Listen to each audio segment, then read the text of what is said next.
¿Por qué la iglesia selló este lugar a medianoche en 1952?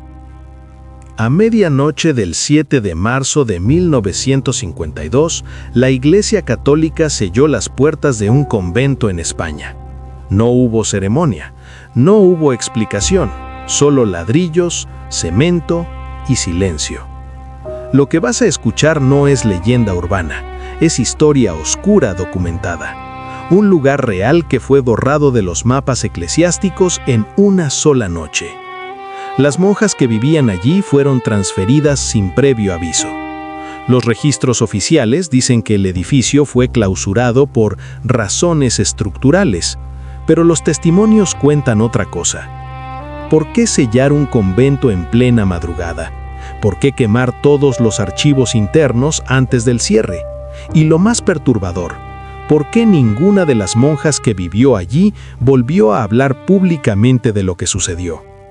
Si alguna vez te preguntaste qué secretos pueden esconder los muros de la iglesia, esta es una de las historias más inquietantes que he investigado. El lugar. El convento de Santa Clara de las Sombras estaba ubicado en la provincia de Ávila, en una zona montañosa y aislada del centro de España. Fue fundado en 1604 por una orden de monjas clarisas dedicadas a la oración perpetua y el silencio. Durante más de 300 años, ese lugar funcionó sin incidentes. Era conocido en la región como un sitio de retiro espiritual. Nada extraordinario, nada sospechoso. Hasta 1951. Ese año, el obispo de la diócesis recibió una carta del convento. Una carta que nunca fue archivada oficialmente, pero que 3 fuentes independientes confirman que existió. La carta solicitaba una visita urgente de un teólogo especializado en fenómenos inexplicables. No pedían un exorcista, pedían a alguien que pudiera evaluar una situación sin precedentes. El obispo envió al padre Sebastián Ortega, un jesuita con experiencia en investigación de apariciones marianas y supuestos milagros. Ortega llegó al convento el 12 de enero de 1952. Permaneció allí durante 3 semanas. Cuando regresó, entregó un informe de 47 páginas que fue clasificado inmediatamente como material reservado. Ese informe nunca fue publicado, pero en 1989, un archivista diocesano filtró fragmentos a un periodista de investigación. Lo que Ortega describió en ese informe no era una aparición. Era algo mucho más difícil de explicar. El informe filtrado. Según los fragmentos filtrados, el padre Ortega escribió lo siguiente: las hermanas reportan fenómenos consistentes desde hace 8 meses. No se trata de visiones individuales ni de experiencias subjetivas. Se trata de eventos físicos observables por múltiples testigos simultáneamente. ¿Qué eventos? Ortega documentó varios. El primero, todas las noches, entre las 2 y las 3 de la madrugada, se escuchaban pasos en el claustro interior. Pasos lentos, regulares, como de alguien caminando descalzo sobre piedra. Las monjas revisaban. No había nadie.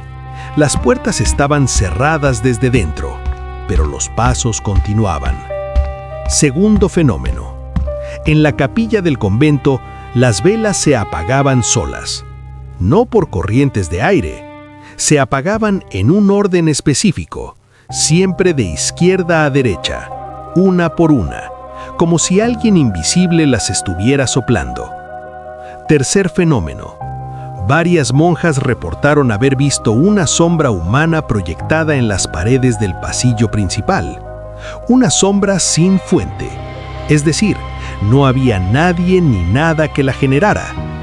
La sombra aparecía siempre en el mismo lugar, siempre con la misma postura, una figura de pie, inmóvil, con los brazos a los lados.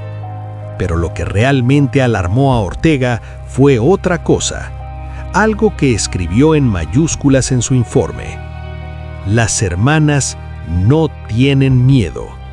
Eso es lo más preocupante. Porque el miedo es una respuesta natural, pero ellas no lo sentían. Y eso no era paz, era otra cosa. El cambio en las monjas. Ortega entrevistó a todas las monjas del convento. Eran 17 en total, y notó un patrón perturbador. Todas describían los fenómenos con la misma calma, como si estuvieran hablando del clima. No mostraban angustia, no pedían ayuda, simplemente informaban. Una de las monjas más jóvenes, Sor Teresa, le dijo algo que Ortega subrayó en su informe.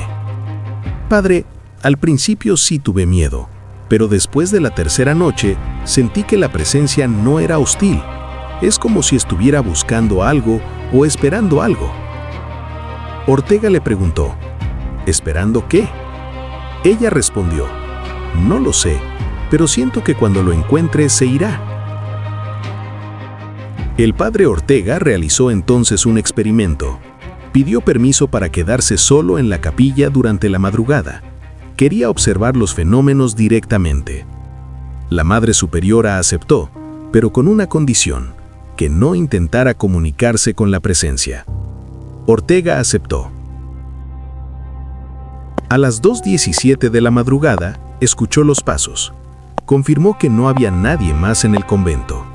Todas las monjas estaban en sus celdas con las puertas cerradas. Los pasos recorrieron el claustro durante exactamente 12 minutos. Luego, silencio. A las 2:35, las velas de la capilla comenzaron a apagarse. Las contó, 16 velas. Se apagaron una por una en orden perfecto, con intervalos de 5 segundos entre cada una. Y entonces, vio la sombra. En su informe, Ortega escribió: la sombra apareció en la pared norte de la capilla. No había fuente de luz que pudiera generarla. La observé durante aproximadamente 4 minutos. No se movió, no cambió de forma, simplemente estaba ahí. Sentí una presión en el pecho. No era miedo, era algo más profundo, como tristeza, una tristeza que no era mía. Ortega salió de la capilla a las 3 de la madrugada y tomó una decisión que cambiaría todo. La investigación histórica. El padre Ortega pasó los siguientes días investigando la historia del convento. Revisó archivos parroquiales, registros de defunción, crónicas antiguas, y encontró algo. En 1649, una monja llamada Sor Inés de la Cruz murió en el convento.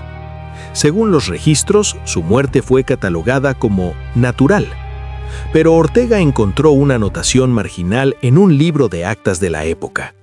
Una anotación escrita por la Madre Superiora de aquel entonces. Sor Inés falleció en soledad.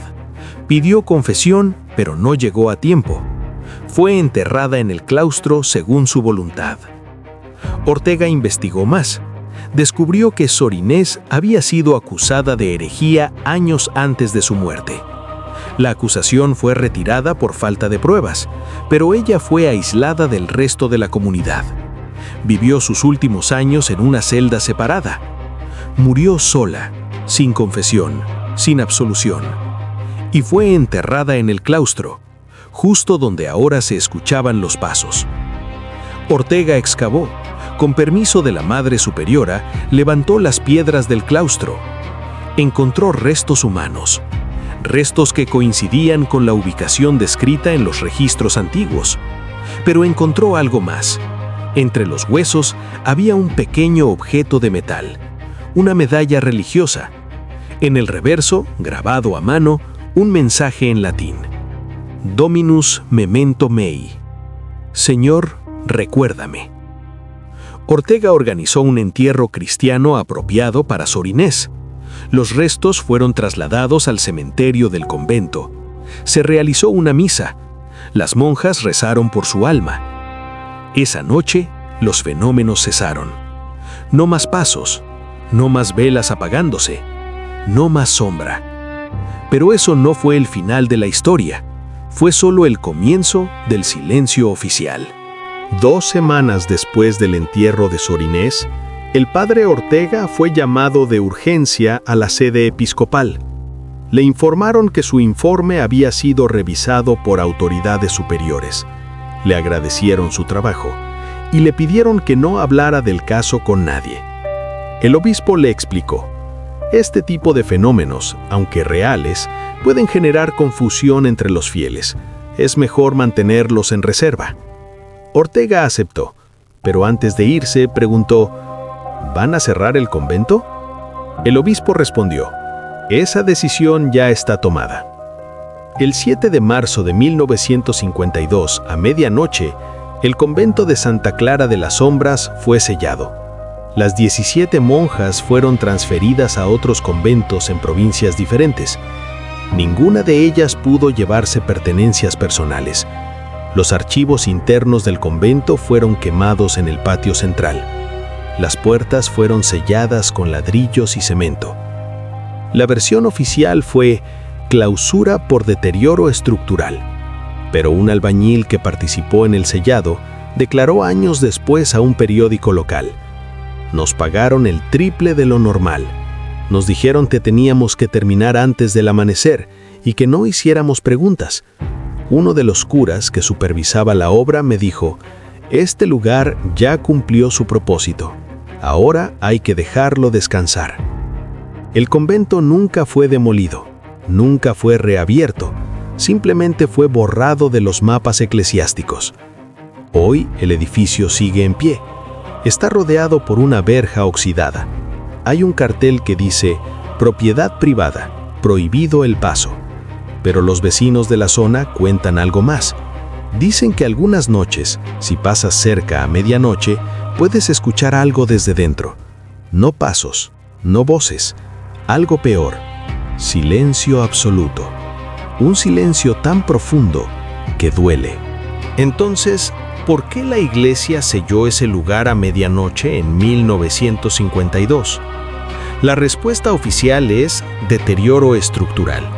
Pero la verdad es más compleja, porque lo que el padre Ortega descubrió no fue una presencia maligna, fue algo más triste. Fue el eco de un alma olvidada, un alma que esperó 300 años para ser recordada, y cuando finalmente fue recordada, cuando finalmente recibió el entierro que merecía, los fenómenos terminaron. Pero la iglesia decidió que esa historia no debía ser contada, porque admitir que los muertos pueden quedarse esperando, que el olvido puede ser peor que la muerte misma, es admitir algo que desafía la teología oficial. Sor Inés murió sola, sin confesión, sin consuelo, y su presencia permaneció en ese lugar durante 3 siglos, no por odio, no por maldad, por soledad. La pregunta que te dejo es esta: ¿cuántos lugares sellados en el mundo esconden historias como esta? ¿Cuántas almas olvidadas siguen esperando que alguien las recuerde? Y la más inquietante de todas: si tú murieras hoy sin ser recordado, ¿cuánto tiempo esperarías antes de desaparecer por completo? Déjame tu respuesta en los comentarios.